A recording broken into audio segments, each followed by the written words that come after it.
Friends, இன்றைக்கி எங்கள் வீட்டில் மட்டன்,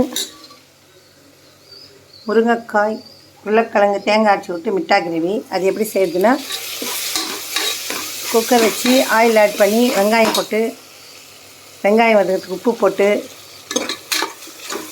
வெங்காயம் வதக்கணும், இஞ்சி பூண்டு அது ஒரு வதக்கணும், தக்காளி, பச்சை மிளகாய், கொத்தமல்லி போட்டு நல்லா வதக்கிட்டு உருளைக்கிழங்கும் கறியும் போட்டுடலாம். போடலாம். வீட்டில் அரைச்ச மிளகாத்தூள். அது எப்படி அரைக்கிறதுன்னு உங்களுக்கு ஏற்கனவே வீடியோ போட்டிருக்கேன், மறுபடியும் போடுறேன்.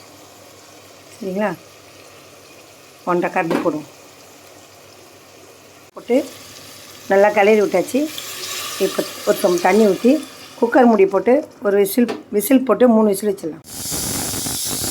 இப்போ 3 விசில் வந்தோடனே அடுப்பு ஆஃப் பண்ணிட்டு விசில் சத்தெல்லாம் அடங்கினோடனே குக்கர் மூடி ஓப்பன் பண்ணிட்டு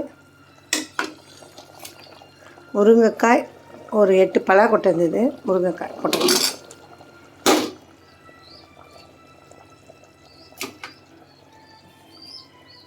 இப்போ அரைச்சி வச்சு தேங்காய் ஊற்றி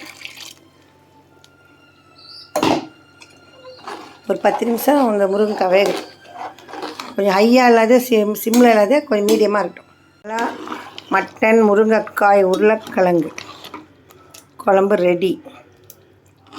மிட்டா குழம்பு தேங்காய் அரைச்சி ஊற்றி வாங்க சாப்பிட்லாம். என்னுடைய சேனல் நிலா டிவி.